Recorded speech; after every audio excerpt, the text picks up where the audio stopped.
Welcome to wild. ఇక కేంద్ర హోంమంత్రి అమిత్ షా గారు అమరావతిలో చంద్రబాబు నాయుడు గారిని అయితే కలవబోతున్నారు. అయితే వీళ్ళిద్దరి కలయిక జగన్మోహన్ రెడ్డి గారికి చిచ్చని చెప్పుకోవచ్చు. సో దీని గురించి విశ్లేషణ తీసుకునే ప్రయత్నం చేద్దాం. ప్రస్తుతం మనతోటి సీనియర్ జర్నలిస్ట్ సిఎస్ రావు గారు ఉన్నారు. సార్కి వెల్కమ్ చెప్పేద్దాం. Hi sir. హలో. కేంద్ర హోంమంత్రి అమిత్ షా గారు చంద్రబాబు నాయుడు గారిని మీట్ అవ్వబోతున్నారు. అసలు వీళ్ళిద్దరి మధ్య ఎలాంటి సీక్రెట్స్ బయటికి రాబోతున్నాయి అంటారు? అంటే అట్లానే దీనివల్ల జగన్మోహన్ రెడ్డి గారికి ఏమన్నా లాస్ జరుగుతుందంటారా? ఇప్పుడు జనరల్గా ఏంటంటే గుమ్మడికాయలు దొంగ ఎవరంటే భుజాలు తడుకునేది ఒక సామెత. Yes sir. ఆంధ్రప్రదేశ్కి కేంద్ర హోంశాఖ మంత్రి వస్తున్నారు అని అంటే డెఫినెట్గా జగన్మోహన్ రెడ్డి గారి లాంటి వాళ్ళకి కొంత ఆలోచింప తగినటువంటి పరిస్థితి. ఎందుకనంటే ఆయన మీద కేసులు ఉన్నాయి. దాదాపు 10 సంవత్సరాలకు పైగా బెయిల్ మీద ఉన్నారు. అనేకమైన కేసులు ఉన్నాయి. పైగా కూటమి ప్రభుత్వం ఆంధ్రప్రదేశ్లో ఉంది. దాని మీద రకరకాలుగా జిమ్మికులు చేస్తూ ఉన్నారు జగన్మోహన్ రెడ్డి గారు. గత 7 నెలల నుంచి 6 నెలలు అయిపోయింది, 7వ నెల ఎంటర్ అయింది కొత్త ప్రభుత్వం, కూటమి ప్రభుత్వం ఆంధ్రప్రదేశ్లో ఏర్పడి. కేంద్రంలో కూడా కూటమి ప్రభుత్వం ఉంది. అంటే డబుల్ ఇంజిన్ సర్కార్. డబుల్ ఇంజిన్ సర్కార్ అంటే అక్కడ నడుస్తుంది బీజేపీ భాగస్వామ్యం ఉంది. బీజేపీ, జనసేన, తెలుగుదేశం పార్టీ భాగస్వామ్యంతో అక్కడ ప్రభుత్వం ఏర్పడింది. ఆ ప్రభుత్వం మీద డే 1 నుంచి జగన్మోహన్ రెడ్డి గారు రకరకాల ఆరోపణలు చేస్తూ ఉన్నారు. ఈ ఆరోపణల క్రమంలో ఏం జరగబోతుంది? సో చంద్రబాబు గారు ఒక మాట చెప్పారు, ఆంధ్రప్రదేశ్ అభివృద్ధి చెందాలి అని అంటే భూతాన్ని తరివేయాలి అని చెప్పి అన్నారు. ఎవరు ఆ భూతం అని అంటే చంద్రబాబు నాయుడు గారు చెప్పింది జగన్మోహన్ రెడ్డి. జగన్మోహన్ రెడ్డి గారు ఉన్నంతకాలం ఆంధ్రప్రదేశ్కి పెట్టుబడులు రావు అనేది ఆయన ఆలోచన, ఆయన అభిప్రాయం. ఎందుకని అంటే జగన్మోహన్ రెడ్డి గారు నేను మళ్ళీ వస్తాను అని అంటున్నారు. ఇప్పటికే ఆయన 11 మంది ఎమ్మెల్యేలకు పరిమితం అయ్యారు. పెట్టుబడిదారులు మళ్ళీ జగన్మోహన్ రెడ్డి గారు వస్తారేమో అనేటువంటి ఒక ఆందోళనని వ్యక్తం చేస్తున్నారు వాళ్ళు. ఇలాంటి పరిస్థితుల్లో ఇప్పుడున్నటువంటి జగన్మోహన్ రెడ్డి గారు మళ్ళీ అధికారంలోకి వచ్చే అవకాశం లేదు అని నమ్మించేటువంటి పరిస్థితుల్ని కల్పించాలి అక్కడ. లేదంటే పెట్టుబడులు రావు అనేది చంద్రబాబు నాయుడు గారి యొక్క అభిప్రాయం. మళ్ళీ అధికారంలో రారు అని చెప్పి ఎలా నమ్మకం కల్పించాలంటే ఇప్పటి వరకు కేంద్ర ప్రభుత్వం యొక్క అండదండలు జగన్మోహన్ రెడ్డి గారికి ఉన్నాయి అనేది ఒక ప్రచారం ఉంది కదా. అందుకే జగన్మోహన్ రెడ్డి గారు జైలుకి వెళ్ళట్లేదు, అరెస్ట్ కావట్లేదు. అతను వ్యక్తిగత హాజరు నుంచి కూడా ఉపశమనం పొందారు. లేదంటే ప్రతి శుక్రవారం కోర్టుకి హాజరు కావాలి ఆయన. ఇవన్నీ కూడా నరేంద్ర మోడీ గారు ఆశీస్సులతోటి నెరవేరుతున్నాయి ఆయనకి అనేది ఒక ప్రచారం బలంగా ఉంది. నిజం కూడా అని చెప్పి చాలామంది చెప్తూ ఉంటారు ఢిల్లీ వర్గాలు కూడా. జగన్మోహన్ రెడ్డి గారు వ్యక్తిగత హాజరు కాకపోగా మళ్ళీ అధికారంలోకి వస్తే నేను చంద్రబాబు గారిని జైలు పెట్టిస్తానని చెప్పి అంటున్నారు. పోలీస్ ఆఫీసర్స్నేమో మిమ్మల్ని నడి రోడ్లో నిలబెడతాను, 7 సంవత్సరాలు అవస్థలో ఉన్నా కానీ నేను తీసుకొస్తానని చెప్పి భయపిస్తున్నాను. సో దీంతో అధికారుల్లో ఒక రకమైనటువంటి భయాందోళన ఉంది. అంటే ప్రభుత్వంలో ఉండేటువంటి అధికార యంత్రాంగం కూడా పూర్తి స్థాయిలో పనిచేయలేనటువంటి పరిస్థితిలో ఉంది. పెట్టుబడిదారులేమో ప్రాథమికంగా వాళ్ళు సర్వే చేసుకున్నటువంటి క్రమంలో మళ్ళీ జగన్మోహన్ రెడ్డి గారు వస్తే అక్కడ మళ్ళీ కంపెనీలు రన్ చేయడం కష్టం అనేటువంటి ఒపీనియన్ తోటి వాళ్ళు ఉన్నారు. ఇలాంటి సిచ్యువేషన్ నుంచి బయటపడాలంటే జగన్మోహన్ రెడ్డి గారికి బీజేపీ అండ లేదు అనేటువంటిది తీసుకెళ్ళాలి ప్రజల్లోకి, లేదంటే సమాజంలోకి, లేదంటే పెట్టుబడిదారుల్లోకి. అది తీసుకెళ్ళాలి ఏంటంటే ఏం చేయాలి? కేంద్ర ప్రభుత్వం ఆయన్ని జైల్లో పంపించడమా, లేదంటే బీజేపీ మద్దతు ఆయనకి లేదు అని చెప్పి నిరూపించే కార్యక్రమాలు చేయడమా చేయాలి. అది చేయాలని అంటే ఇప్పటి వరకు చేసినటువంటి దాఖలాలు లేవు. ఒకవేళ ఉంటే కనుక ఇప్పుడు లిక్కర్ స్కామ్ ఉంది, మైనింగ్ స్కామ్ ఉంది, ల్యాండ్ స్కామ్ ఉంది, శాండ్ స్కామ్ ఉంది, ఇన్ని స్కామ్స్ ఉన్నాయి. ఈ స్కామ్స్లో ఏ ఒక్క స్కామ్లో విచారణ జరిగినా కానీ జైలుకి వెళ్ళేటువంటి అవకాశం ఉంది. కానీ ఇంతవరకు వెళ్ళలేదు. ఇప్పుడు వెళ్ళకపోయేటప్పటికి ఏమవుతుంది? కేంద్ర ప్రభుత్వం యొక్క అండ ఉంది, నరేంద్ర మోడీ గారి అండ ఉంది జగన్మోహన్ రెడ్డికి అనేది వినిపిస్తుంది. పైగా ఆయనకి సెక్యూరిటీ కావాలని చెప్పి ఇటీవల కాలంలో అడుగుతున్నాడు. ఆయన సెక్యూరిటీ నాకు కావాలని చెప్పి ప్రభుత్వంలో ఆయన ముఖ్యమంత్రిగా ఉన్నప్పుడు ఏదైతే సెక్యూరిటీ ఉందో అలాంటి సెక్యూరిటీ కావాలని కూడా కోరుతున్నాడు జగన్మోహన్ రెడ్డి గారు. సో ఇలాంటి సందర్భంలో అమిత్ షా గారు వస్తున్నారు, ఆంధ్రప్రదేశ్కి వస్తున్నారు. ఆయన ఉండవల్లిలో ఉన్నటువంటి చంద్రబాబు గారు ఇంటికి వస్తున్నారు. ఆ ఇంట్లో భేటీ కాబోతున్నారు వాళ్ళు. శనివారం రోజు రాత్రి అత్యంత ప్రాముఖ్యత ఉన్నటువంటి మీటింగ్ జరగబోతుంది వాళ్ళిద్దరి మధ్య.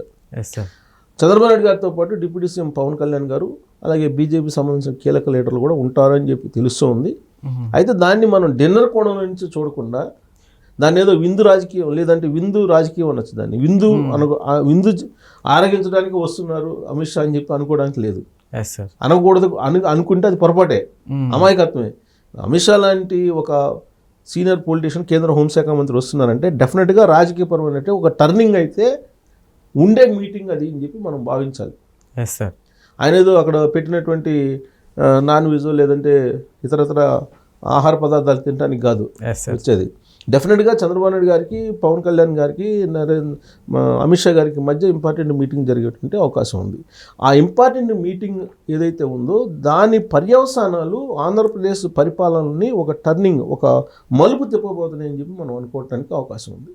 ప్రస్తుతం జగన్మోహన్ రెడ్డి గారు లండన్లో ఉన్నారు. ఆయన లండన్ వెళ్ళిపోయారు. ఆయన కుమార్తెలకు సంబంధించినటువంటి కాన్వకేషన్ ఏదో ఉంటే అక్కడికి వెళ్ళిపోయారు లండన్. ఆయన తిరిగి వచ్చిన తర్వాత నేను ప్రజల్లోకి వెళ్తాను అని అంటున్నారు. ప్రజల్లోకి వెళ్ళి ఇప్పుడున్నటువంటి ప్రభుత్వం సూపర్ 6 అమలు చేయట్లేదు అనేటువంటి ప్రచారాన్ని నేను చేస్తాను, మళ్ళీ నేను అధికారంలో రావడానికి గతంలో లాగా నేను పోరాడతాను అని చెప్పి ఆయన చెప్తున్నారు. ప్రతి పార్లమెంటు యూనిట్గా తీసుకుని 2 రోజుల పాటు నేను ఉంటానని చెప్పి చెప్తున్నారు ఆయన.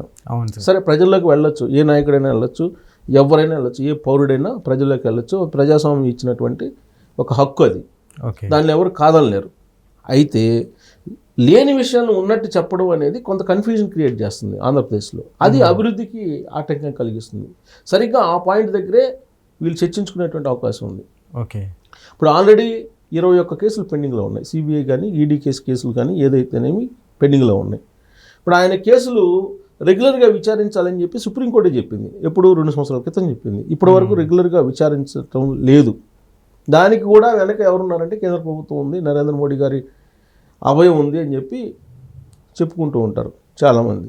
ఓకే, సో ఇవన్నీ చట్టం తన పని తాను చేసుకొని పోనిస్తే చాలు, ఆంధ్రప్రదేశ్ అభివృద్ధి వేగంగా ఉంటుంది అనేది ఇప్పుడున్నటువంటి ప్రభుత్వం, ఇప్పుడున్నటువంటి చంద్రబాబు నాయుడు గారు ముఖ్యమంత్రి యొక్క అభిప్రాయం. అవన్నీ జరగాలంటే కనుక ఇక్కడ నుంచి గ్రీన్ సిగ్నల్ రావాలి. ఎక్కడి నుంచి? కేంద్ర ప్రభుత్వం. ఇప్పుడు నరేంద్ర మోడీ గారి అభయ అండుందని చెప్పి ఏదైతే ప్రచారం ఉందో అది తెగ్గొట్టాలంటే అమిత్ షా గారు ఒక స్టెప్ తీసుకోవాలి. అమిత్ షా గారు స్టెప్ తీసుకోవాలంటే జగన్మోహన్ రెడ్డి గారు ఇప్పటివరకు చేసినటువంటి అరాచకాలు ఏవైతే ఉన్నాయో, లేదంటే ఆయన మీద ఏవైతే ఆరోపణలు ఉన్నాయో వాటన్నిటినీ వీళ్ళు ఏదైతే భావిస్తున్నారో వాటిని అక్కడ ప్రజెంట్ చేయాలి అమిత్ షా గారు. సో అమిత్ షా ప్రజెంట్ చేస్తే అమిత్ షా అప్పుడు చర్యలు తీసుకునే అవకాశం ఉంది. ఎందుకంటే కేంద్ర హోంశాఖ మంత్రి కాబట్టి. మరి కొన్ని కేసులు ఉన్నాయి. ఇప్పుడు ఆల్రెడీ సిక్కీకి సంబంధించిన ఒప్పందం ఉంది. ఆ సిక్కీకి సంబంధించిన ఒప్పందంలో అమెరికా కోర్టులే చెప్పినాయి కదా, 1700 కోట్ల రూపాయలు వీళ్ళు తీసుకున్నారు ప్రభుత్వ పెద్దలు అప్పట్లో అని చెప్పేసి. సో ఆ సిక్కీ ఒప్పందాలకు సంబంధించినటువంటి అంశం ఉంది. దాన్ని రద్దు చేయకపోతే కనుక ఇప్పుడున్నటువంటి ప్రభుత్వం బద్నాం అయ్యేటువంటి అవకాశం ఉంది. ఎందుకంటే సిక్కీ అనేది కేంద్ర ప్రభుత్వంతో కుదుర్చుకున్నటువంటి ఒప్పందం అని చెప్పి జగన్మోహన్ రెడ్డి గారు చెప్తున్నారు. పైగా చంద్రబాబు నాయుడు గారికి సవాల్ చేస్తున్నాడు, దాన్ని రద్దు చేయి, మరి నేను చేసిన ఒప్పందం తప్పు అయితే అని చెప్పి సవాల్ చేస్తున్నాడు. ఇలాంటి పరిస్థితుల్లో దాన్ని రద్దు చేయాలంటే కేంద్ర ప్రభుత్వంలో ఉండే పెద్దల యొక్క అనుమతి కావాలి. ఒకవేళ రద్దు చేయకపోతేనేమో ఈయన బదనాం అయ్యేటువంటి అవకాశం ఉంది. ఇలాంటి టిపికల్ ఇష్యూస్ చాలా ఉన్నాయి ఆంధ్రప్రదేశ్లో. ఈ టిపికల్ ఇష్యూస్ మీద ఇంపార్టెంట్ మీటింగ్ వాళ్ళ మధ్య జరిగేటువంటి అవకాశం ఉంది. ఆ రోజు రేత్రి ఎలాంటి అంశాలు ప్రస్తావనకు వస్తాయి, ఎలాంటి నిర్ణయాలు తీసుకోబోతున్నారు అనే దాని మీద రాష్ట్ర రాజకీయం మరొక కోణంలో మనం చూడొచ్చు రాబోయేటువంటి రోజుల్లో. ఓకే, ఇదొకటి. నెక్స్ట్ తెల్లారే ఇమీడియట్ మరుసటి రోజు ఉదయాన్నే బీజేపీ వాళ్ళతో సమావేశం ఉంది ఆయనకి. బీజేపీ వాళ్ళు సమావేశం కాబోతున్నారు. మరి బీజేపీ వాళ్ళతో పర్సనల్గా సమావేశం అవుతున్నారంటే ఖచ్చితంగా ఏ రాజకీయ పార్టీ అయినా కానీ ఆ పార్టీని బలోపేతం చేసుకునే ప్రయత్నం చేస్తారు. అమిత్ షా, నరేంద్ర మోడీ గారు లాంటి వాళ్ళు ఇంకా ఎక్కువగా ప్రయత్నం చేస్తారు. ఓకే, మరి కూటమిలో ఉన్నటువంటి పార్టీలు ఏ పార్టీ కాబట్టి రాబోయేటువంటి ఎన్నికల నాటికి బలోపేతం కావాలి అనేటువంటి ఒక వ్యూహంతో ఉంటాయి. కూటమిలో ఉన్నా కానీ, ప్రభుత్వంలో కూటమిలో ఓకే, కానీ బయట ఏ పార్టీకి ఆ పార్టీయే కదా. కాబట్టి ఆయన ఇచ్చేటువంటి డైరెక్షన్ బట్టి బీజేపీ వాళ్ళు రేపు రాబోయేటువంటి రోజుల్లో ఏ విధంగా ముందుకు కదులుతారు. ఇప్పటి వరకు తెలుగుదేశం పార్టీకి కొంచెం వాళ్ళ విధానాలకి అనుగుణంగానే నడుస్తున్నారు సమాంతరంగా, జనసేన కూడా. కానీ అప్పుడప్పుడు కొంత డీవియేట్ అవుతుంది, కూటమి విడిపోతుంది అనేటువంటి కొన్ని సంకేతాలు కూడా అప్పుడప్పుడు వస్తున్నాయి. సో కేంద్రంలో తెలుగుదేశం పార్టీ మద్దతు అవసరం నరేంద్ర మోడీ గారికి, రాష్ట్రంలో కూటమి ఉంది. సో ఇలాంటి పరిస్థితుల్లో కూటమి ఇప్పటికిప్పుడైతే విడిపోయే అవకాశం లేదు. కానీ బట్ ఆంధ్రప్రదేశ్ అభివృద్ధి జరగాలి, పెట్టుబడులు రావాలంటే మాత్రం చంద్రబాబు నాయుడు గారు ఏదైతే భూతం అని చెప్తున్నారో ఆ భూతాన్ని తరిమేయాలంటే కనుక డెఫినెట్గా అమిత్ షా గారి యొక్క ప్రమేయం, ఆయన యొక్క జోక్యం అవసరమని భావిస్తున్నారు. సో ఇప్పటికే పవన్ కళ్యాణ్ గారు కూడా ఆంధ్రప్రదేశ్లో సంబంధించినటువంటి స్కామ్స్ ఏదైతే ఉన్నాయో వాటి గురించి ఎక్స్ప్లెయిన్ చేశారు ఆయన. తిరుపతి లడ్డు దగ్గర నుంచి మొన్న తొక్కిసలాట కూడా దాని మీద కూడా కొన్ని స్లీపర్ సెల్స్ ఉన్నాయి వైఎస్ఆర్ కాంగ్రెస్ పార్టీ అనే అనుమానాలు ఉన్నాయి. ఇలాంటి పరిస్థితి అందుకు కనుక ఆయన ఎక్స్ప్లెయిన్ చేస్తే ఆయన ఏదన్నా కొంచెం కఠినమైనటువంటి నిర్ణయం లేదా చట్టం తన పని తాను చేసుకొని పోయేటువంటి వెసలుబాటు కనుక కల్పిస్తే జగన్మోహన్ రెడ్డి గారు జైలుకి వెళ్ళే అవకాశం ఉంది అనేది రాజకీయ వర్గాల్లో వినిపిస్తుంది. ఆ భేటీ జగన్మోహన్ రెడ్డి గారి జైలుకి నాంది పలుకుతుంది అనేటువంటిది రాజకీయ వర్గాల్లో వినిపిస్తుంది. Okay sir, thank you.